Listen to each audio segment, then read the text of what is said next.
All right, we're kicking off here. Thank you, Jason, for hopping on such short notice here. So thank you everybody for attending today's, I guess it's like a webinar, but it's also a little more conversational, trying something different here.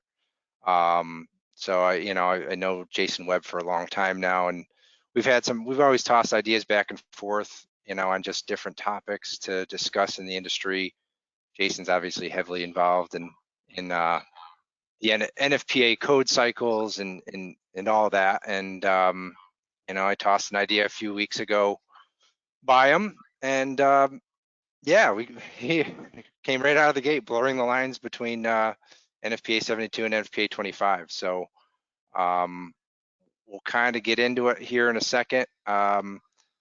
Everybody is in listen only mode. If you do have any questions you want to fire at us, I'll be doing a lot of the kind of coordination for the webinar. We are recording this as well, so we will send this out afterward to the entire registration group and anybody that's interested. So yeah, if there's any questions, we'll fire them away via the chat window, and we'll get to some questions throughout and at the end. So yeah, Jason, thanks for joining me today. No, thanks, Drew, for having me. Like you said, something we've been kind of bantering back and forth about for a while. This topic that seems to be kind of growing legs lately. Yeah, totally. Well, I'll kick it over to you here in a second, but just to give a little background of kind of what InspectPoint and Potter's really doing is there's the industry's slow to change, as everybody knows, in fire protection, and I feel like it's been stagnant for, I don't want to say stagnant, but it's just slow to move. So we're kind of in this kind of transition from more of a manual process into more automated processing, Internet of Things, remote monitoring, stuff like that. We're on the precipice of it, and I know Potter's put out a lot of products lately, and InspectPoint being on the software end, we're heavily involved in that and trying to do that. So background of who I am, co-founder and VP of strategy here at InspectPoint. Background in industrial engineering and process control. Started my career with Tyco, went over to Viking after that, and then really kicked it off with InspectPoint about seven or so years ago. So heavily involved in NFPA, all the different contractor associations, even I don't have it up in here, but CFAA and CAS up in Canada we're heavily involved with. So yeah, that's who I am. And a little plug, we got the Fire Protection Podcast, which, Jason, I haven't had you on that yet. I guess this is kind of we haven't had a chance. This is a good kind of a hybrid approach here. We'll maybe this will turn into a podcast discussion in the near future. Yeah, exactly. So let me flip this over to you. And so you can tell that Drew and I are experts at working webinars here. So yeah, no, let's see. Can you see my slide? I sure can, yeah. Great, there we go. All right, so yeah, as Drew mentioned, I'm Jason Webb. For those of you that I haven't had the privilege to meet, probably hung out with many of you at industry events over the years. The Director of Industry Affairs for Potter. I've been in the industry all my life. It's been about 25 years in the fire service before moving over to the industry side. Worked for the industry associations, NFPA and the Automatic Fire Alarm Association for a little while, and in the most recent last few years working with Potter as their industry affairs person, and spend, like Drew, a ton of time working in the code arenas, both the international family codes and NFPA standards. I'm, again, like all of us, I sit on 13 and 72 and 241 and just a list of codes and standards, and the international existing building code is one I've recently been on the last couple of cycles. There's a lot going on with existing buildings, so just a lot of our free time, right? Spent when we're not doing our day jobs, we're spending it developing codes, and that's kind of where this topic came from. We talked about the how all this line is being blurred between, what's going on with on the water-based side with 13 and 14 and 20 and probably more so with 25 than anything else. But we've got all that exciting stuff going on, and then whatever, then the other side of the fence was 72, and how that electronic piece that's going on in 72 is becoming so prevalent, on the water-based side, and vice versa. And that's kind of where we came up with this, this topic of that line is that used to be kind of cut and dried, right? Where it was a water-based system that was being monitored and supervised by a fire alarm system. That was the only tie-in, and those days are, I think, coming rapidly, to not to an end, but that line, that hard line, is certainly being blurred. Sure. Yeah, and then you got, NFPA 4. I know we talked about it the other day, but NFPA 4 being more of that, integrated fire alarm testing with all the different systems, which is getting slowly rolled out through the U.S. Yeah, right, and that's driving a ton of the conversations within the code arena, right? Where now that the international fire code, as well as all the NFPA building codes, 5001, 101, all of those are all referencing these integrated testing standards and requiring them. Yeah, I mean that's the path that all this that this, again, we're going to keep saying that this blurred line is on.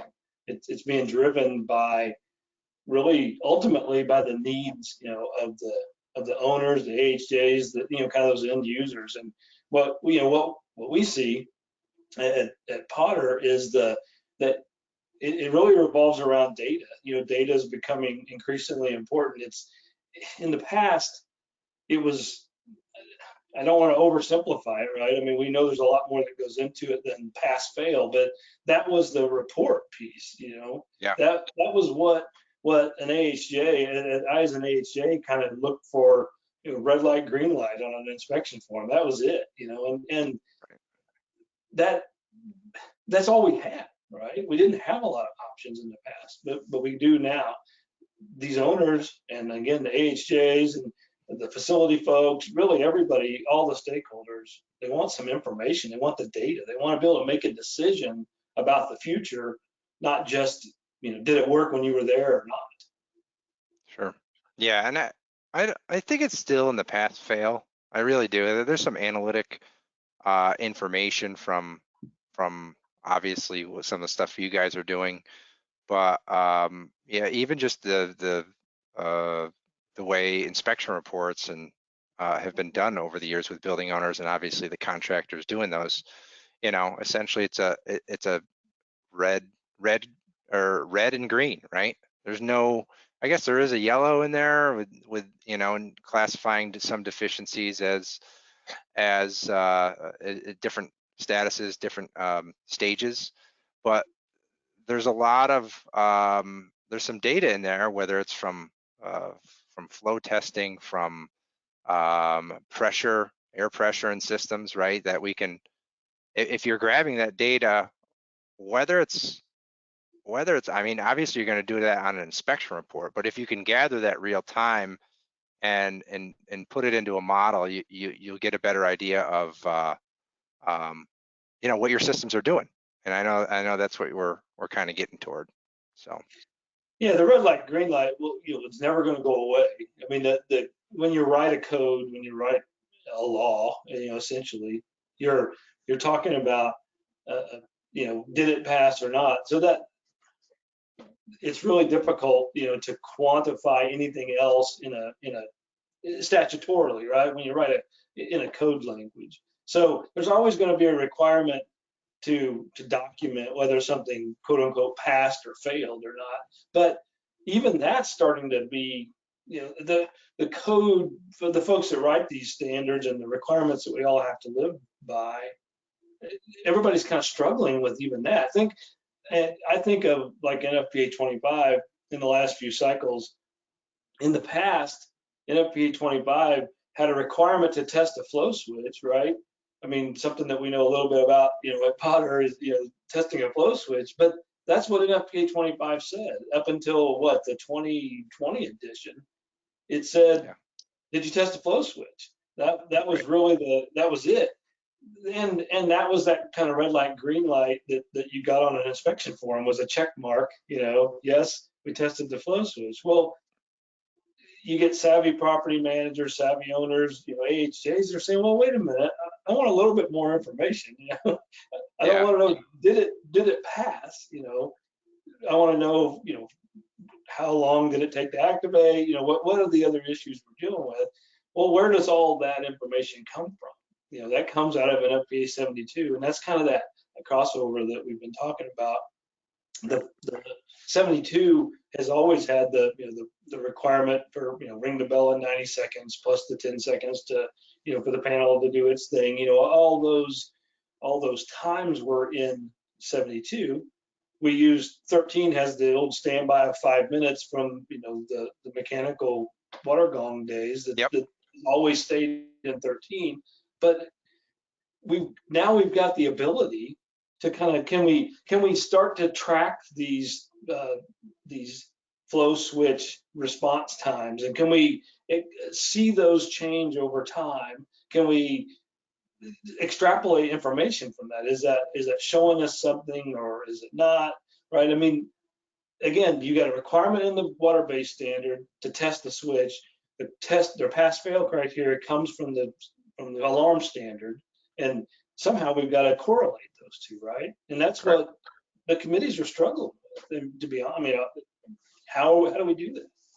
Well, and to your point, I think a lot of the data is being collected, but it's in poor methodology, right? It's in a PDF, it's in a paper form, it's in Excel, and I know the Fire Protection Research or the NFPA Research Foundation is trying to gather their hands around that. It's just, what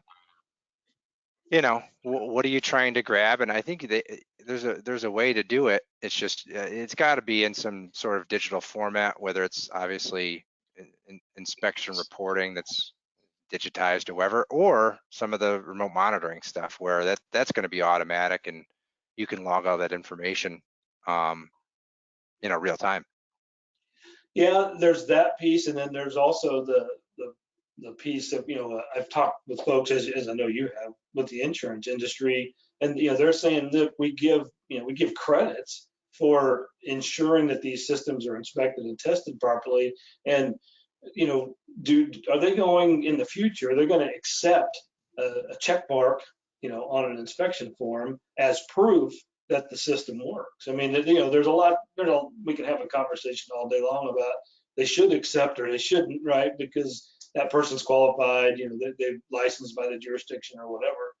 But the fact remains that even those regulators are seeing that there's more data out there, there's more information that we can get, and they can start to say, well, yeah, we like that check mark on the form, but can we, when was it tested? How long was it tested? How often? Just all those missing data pieces. And that's just with a flow switch. I mean, think of things like leak rates on a dry and pre-action system.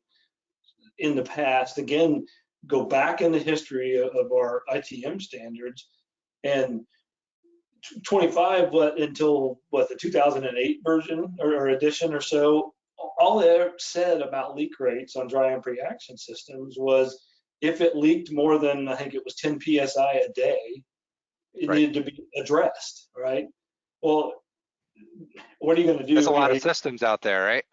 Are you going to and are you going to stand there all day, and see if it leaks more than 10 psi? I mean, it was a requirement that was in the standard from days of old that just kind of was accepted, right?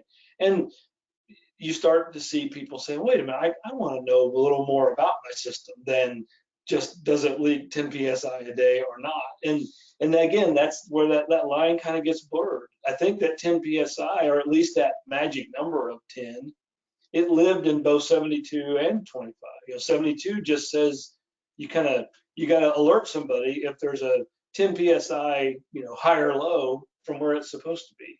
So again, it's just these, these numbers that have existed, and it's just kind of a pass fail, yes or no. Was it above 10 psi or below? But there was no in the past, no requirement to dig any deeper. There was even if you did require it, which eventually 25 did, started saying, okay, every 3 years you need to run a test and let's see how leaky the system is. Well, you think you're going to find that data from 3 or 6 or 9 years ago, on a piece of paper somewhere? I mean, hopefully it's there. Standard requires it, but so even as we head down that path, there's the requirements there to do it. The question is, does it get done? Is there data to compare to? What does it tell us? And now we've got things. Here, I'll show my screen again. We've got other devices that we can use to do some of this. Sure. We've got, and we'll talk about a couple, 3 products here as we go through here. This certainly not meant to be a commercial for these products, but we want to use them as examples of how these lines are getting blurred and how we can start to take advantage of the technology that's out there. Yep. So with our new Intellicheck advanced leak rate monitor, we can put this device on a system and quantify those leak rates on an ongoing basis, right? It's not just a matter of every 3 years somebody shut the air supply off and we waited to see if the low air alarm was going to activate or not for a few hours, right? That's that red light, green light. This device, we now have the technology to be performing those tests all the time, right? We can do it every day, every hour if we want to, and have an ongoing record of what's going on in that system. Think of the data that provides an owner, right, about the health of their system. Yeah, and I think even we looked into this a little bit at one point. I'm glad you guys got it to the market, but I mean, you could potentially predict a false trip or a dry trip on a dry valve, right? An owner could do that now with some data analytics. When is that compressor going to fail, and when and if it does fail, how long do you have until that dry system's gonna flood and you're gonna get a $3,000 service call? Yeah, right. I mean, you talked about compressors. That's another great point to make is, so we're right up against the minimum of 36 psi a day that you're allowed to leak in NFPA 25.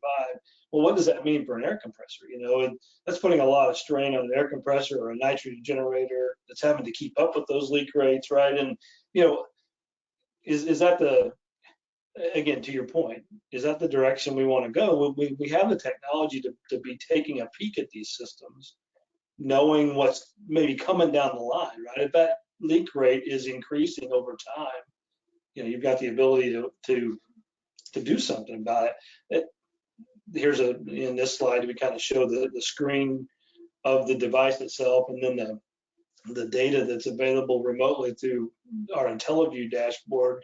Either place, right, has a ton more information than just that red light, green light. This is the data that people are looking for now, and they can start to compare this over time. It's not trying to dig up a piece of paper in a file cabinet from 3 or 6 or 9 years ago. You can go get on your app on your phone and take a look and see what's going on with leak rates. You can compare them to compressor run times that this device monitors as well.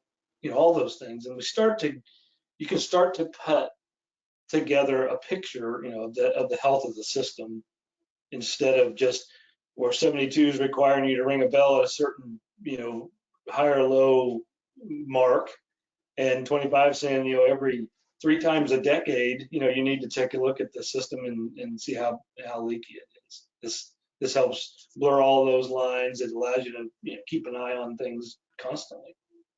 Yeah, and I know.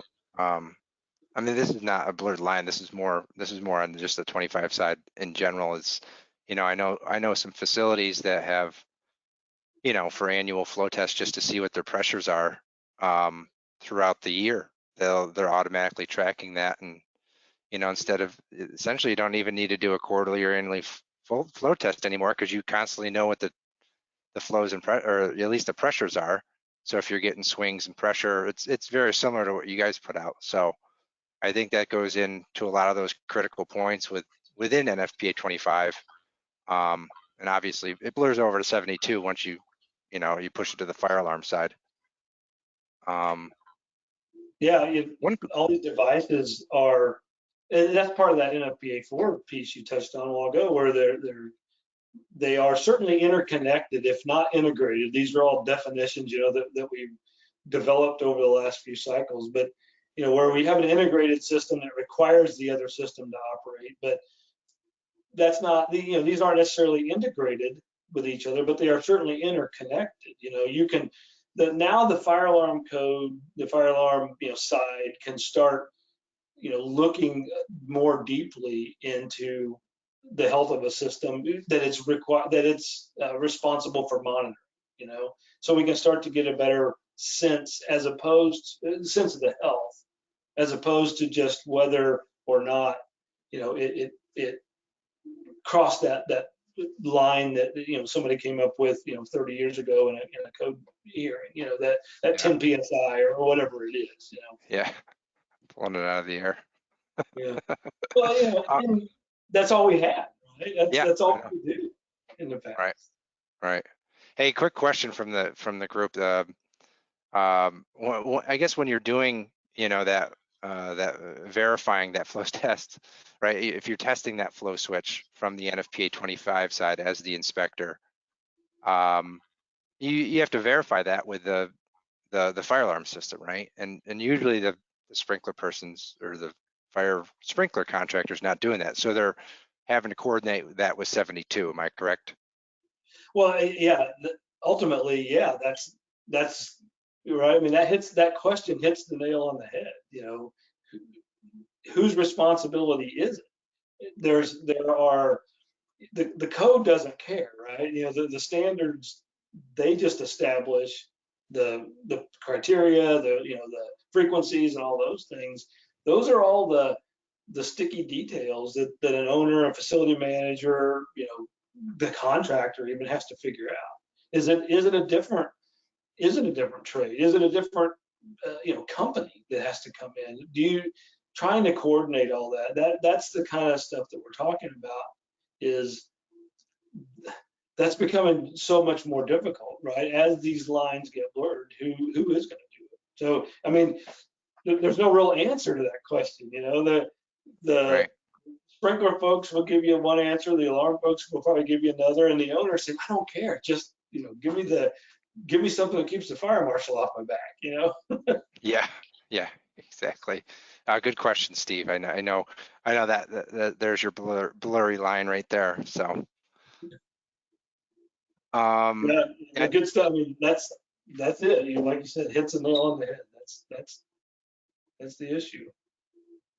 So I know there's another topic, obviously really cool. I'm really excited to see more traction. Have you seen a lot of traction with that leak rate monitor so far? What are the thoughts from contractors? Yeah, it's only been out a few months, so and as we all know, with the way things are right now, there's a lot of other priorities in people's minds. It's obviously these kind of products are under development for months or years, before, as long before they appear on the scene. And how cool would it have been to have some of these, a couple of years ago and on the street well in advance of the mess we're in with the pandemic, where you could do some of this remote monitoring and things. But yeah, as folks are starting to, now be able to get back into buildings and begin to do a little bit more of that work, yeah, definitely starting to see some traction. But we're going through a time that we all could have never imagined, right? Right. Yeah, and it's gonna, all this remote monitoring. And now is, I know in NFPA 25 and in 72, remote monitoring is allowed, but so that, and a lot of that gets confused a lot of times, right? You have remote monitoring and then you have remote testing. And sometimes that's confusing, right? Your leak rate monitor, it's a remote monitoring, right? So it's not remotely testing. Remotely testing is a whole different criteria with UL or FM approval. Am I correct in saying that? Yeah, sort of, right? I mean, again, these are the topics, as you know, we were both on a technical committee meeting this morning, listening to, trying to work through some of these things, right? Yeah. So the yes, it's remote monitoring because you have the ability to monitor it, remotely from a distance, somewhere not at the building, right? You can stand in front of this panel and run a test, or you can, if it's connected to the internet, you can go on your app and run a test, right? I mean, so Right. it's the it's to be determined, I guess, is the real answer to some of this. We've got there's a kind of a little poll I've done with some people on even like trouble versus supervisory, and it's kind of the same conversation we're having with some of these devices. Is it a remote monitoring? Is it an automated test? How do you classify some of this stuff? It's kind of all the above, and the definitions that we've used, for example, in 25, with we've defined inspection and testing and maintenance as 3 specific things. But the new NFPA 915 standard that's out there on what is remote and virtual inspections is defining an inspection completely differently. They take a look. They look at someone watching a test as an inspection. So the terms may vary between standards. Where 25 we're Right. calling inspection one thing, 72 calls it something else, and then this new 915 standard is a completely different. They're saying no, as long as we're watching it, it's an inspection. Yeah, but that's a test they're performing. Yeah, but we're watching them do it, so we're doing an inspection. So Yeah. it's kind of all over the place. Yeah. No, it is. It is. Um, get into kind of the next topic here. I know we can kind of talk for days on a lot of this. Yeah. So, there's with some new additions to NFPA 13,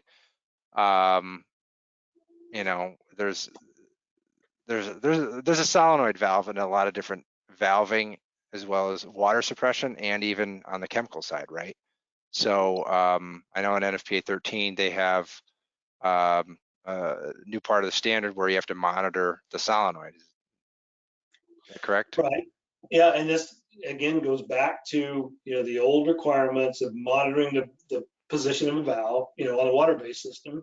We know that 2/3 of the time when a sprinkler system fails to operate, it's because the valve was shut. That data has been around for decades. It's always been the same main cause. So the water-based standard says you got to monitor the valve. The electronic standard, the signaling standard 72, tells you how to do it. So you've got that, and then we come up with new technology with different types of valves and different types of systems, and think about I'll just click the screen back on the coil on a pre-action system. You got a solenoid sitting on a valve. That's the same. That's just like a control valve, on any water-based system. What controls that valve is that solenoid.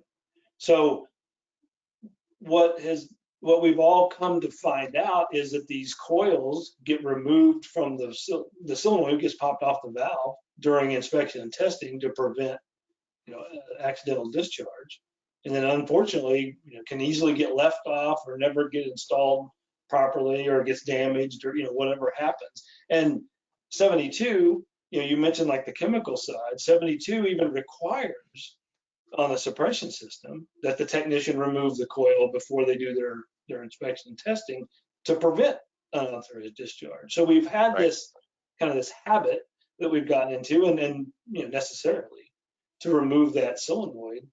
But again, to your point, there's not really been any kind of requirement to supervise that, to monitor it. Well, with NFPA 13, the new edition of NFPA 13, the 2020 or the 2019, says that beginning January 1st of this year, actually, new systems have to have you have to monitor that coil, monitor that solenoid to make sure that it hasn't been removed.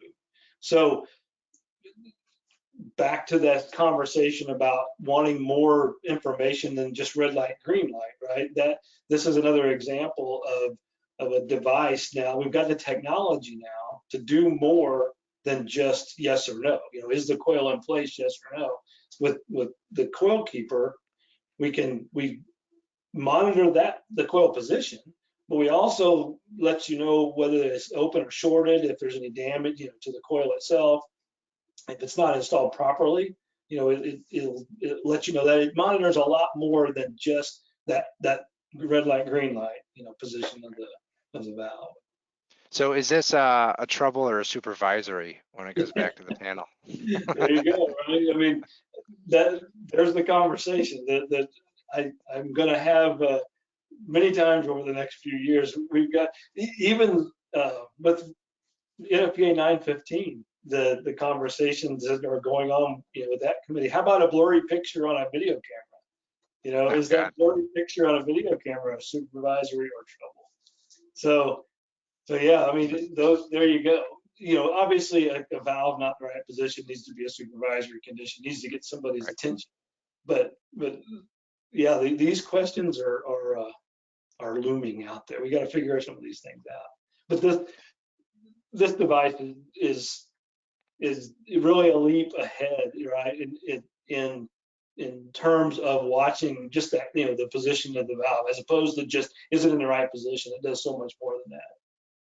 Well, I think I know 13 brought it in. I mean, it'd be interesting to see what 2025 is going to do, because I mean, I remember doing a lot of pre-action systems in New York City, you know, working for Viking, and I'd walk into some of these situations and every solenoid's off and they're live systems. I'm like, how, this is crazy. So, you know, if it's not in 13, and then by the time it's enacted by the local jurisdictions, that's why potentially if you can bring it into 25, I think there's some more, obviously a lot more benefit to it. Yeah, definitely. And that's a topic that's going on now. We're actually talking about that.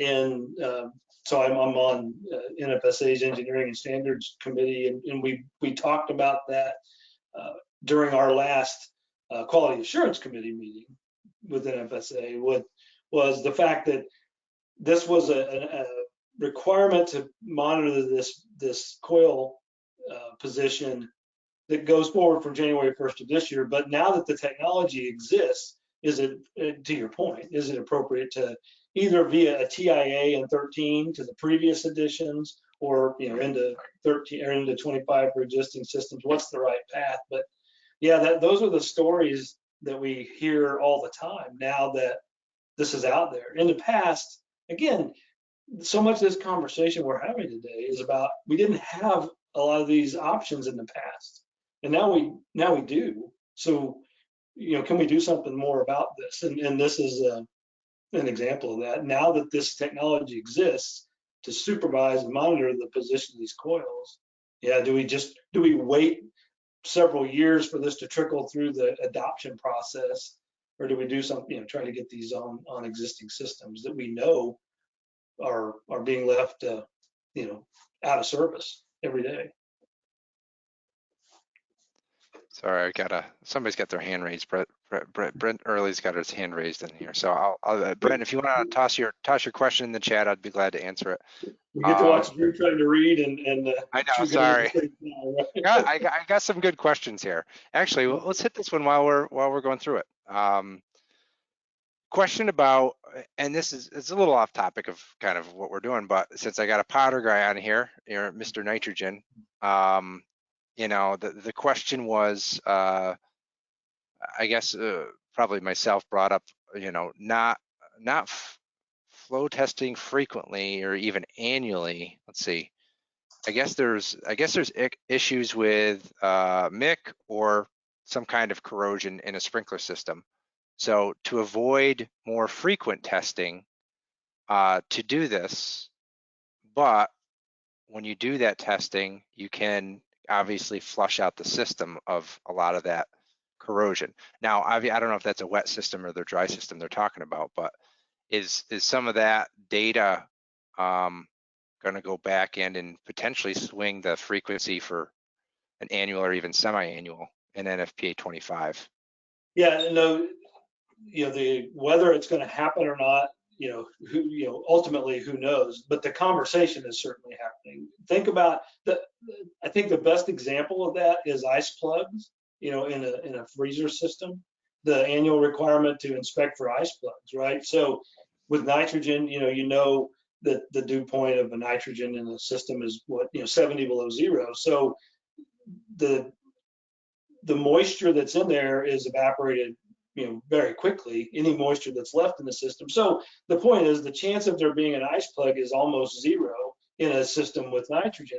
But every year we have to open that system up and look for ice plug. Well, as soon as you do that, what are you doing? You're letting all that nitrogen out, and it takes a while, not very long, a couple of weeks or so to replenish that nitrogen. But we're trying to get our heads around, to this. I think the point of this question is, with all this new technology, do we start looking at how it applies to all these old ways of doing things? And so again, we don't know what the answer is going to be, but all of us are doing research daily on these topics. It's being brought up through public inputs and public comments in 25 and 13, and being debated by the technical committees, and really, back to the original conversation of what are they looking for, right? They're looking for data.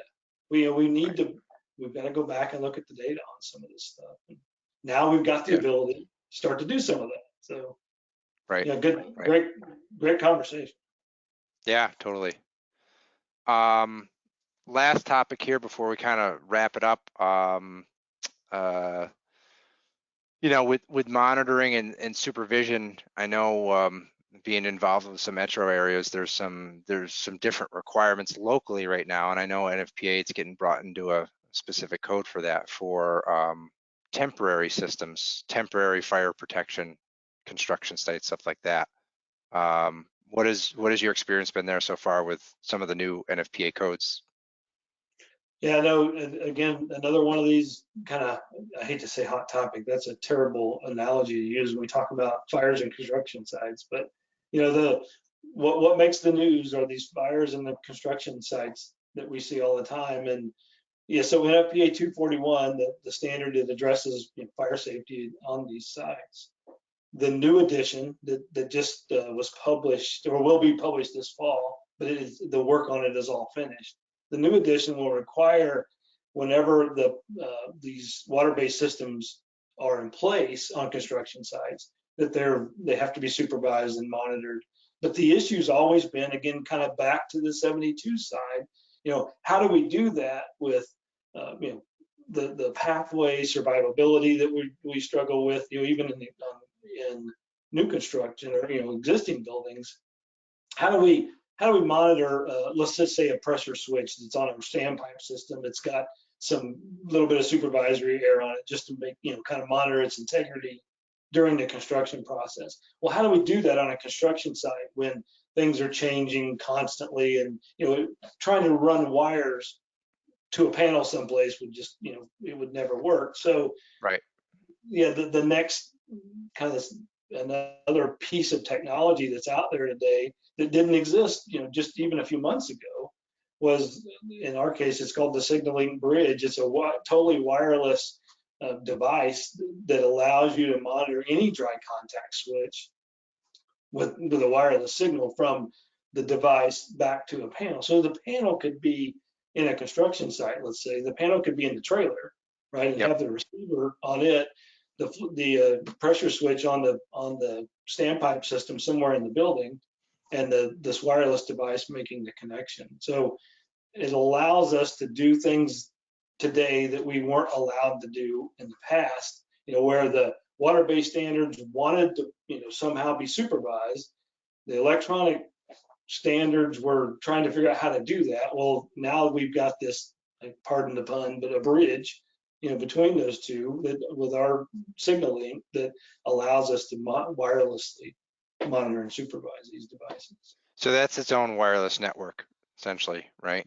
Right. Yep. It uses the 2.4 gigahertz band, so you can get long range out of it. It's unlikely to be interrupted. There's lots of channels available, So if you do have some, there's a tool, a setup tool that comes with this divider that comes as part of this device separately, but it's part of the setup for the system that allows you to look for the clearest channels, any of those channels in that band that have any interference, those kind of things. So you can make sure you're avoiding any kind of signal interference. But yeah, Interesting. Now, does that work with the Potter panel or work with any panel? any panel, any dry contact device, it just monitored. In this case, we are looking for an on-off, right, with a dry contact switch. It's just, is it or isn't it, open or shut? That's what you're looking for. Sure. Yeah, it's usually tied to a sensor somewhere. Yeah, it's funny. New York City's had the code in place for a while now to supervise all the temporary standpipe, and you roll up. There's a compressor hooked to it with a small, pretty conventional panel, but it's right on the street. And I'm like, this is kind of wild. All these construction sites with a control, small little fire alarm panel right on the street. Obviously, I noticed that, but it'd probably be pretty better off in the construction trailer. Right. Yeah. Somewhere that can be protected. We can do that with some of these devices. We can start to, again, kind of, I hate to keep saying it over and over, but begin to blur that line between, what we want as water-based people and what we want as electronic, on the fire alarm side. How can we cross that bridge and, blur that line? And these are the technologies out there today. It's starting to allow us to do some of that really cool stuff, right? That's going to solve these problems in the future. Do you know, I know New York City and Boston have it. I think Chicago's looking at it as well. Do you know any other areas that's looking at the temporary kind of construction? It's probably more local law than anything. Yeah, tons of local requirements, and the new NFPA 241 is going to focus heavily on the development of this plan, this fire and life safety plan, right? That all the stakeholders sit down and they kind of figure out, what's the best solution for this site, Yep. and that it's going to really take us down that path as opposed to being overly prescriptive. It's going to start heading down the path of let's develop a plan that addresses all the hazards and get everybody's input. Somebody qualified develop this plan, the AHJ approves it, and then so you'll start to see even places where there aren't requirements today, as 241, which has always been referenced by the fire code, but now this new edition will require a lot more attention to be paid to this plan. Yeah, no, totally. Anything else, Jason? I got a few questions to get to here while we're kind of finishing this off. Well, now it's just, there's just so much going on, with this topic, the water-based side and the electronic side, and how do they integrate, how do they interconnect, how do we deal with the data? This is such a fun topic for people like us, to talk about. So data is super powerful. We know that. One question I have here, a common view is that any of normal condition that degrades the operational readiness of a fire protection system should be a supervisory condition. You have to look into your remote central monitoring station standards. Those standards, obviously NFPA or ULC, typically place higher requirements for response of supervisory conditions versus trouble conditions, like kind of what you got into, right? And that's the definition. Yeah, and again, those, no argument there, right? That's we all kind of understand this line. The issue is that the technology is moving so fast. The devices are coming out. Like I said, the blurriness of a device, using a camera, a visual type sensor, let's say, whatever it is, and if that picture is blurry, is that a trouble or supervisory, right? It's a trouble because the camera needs work, but it could be a supervisory if whatever it's monitoring is a critical function.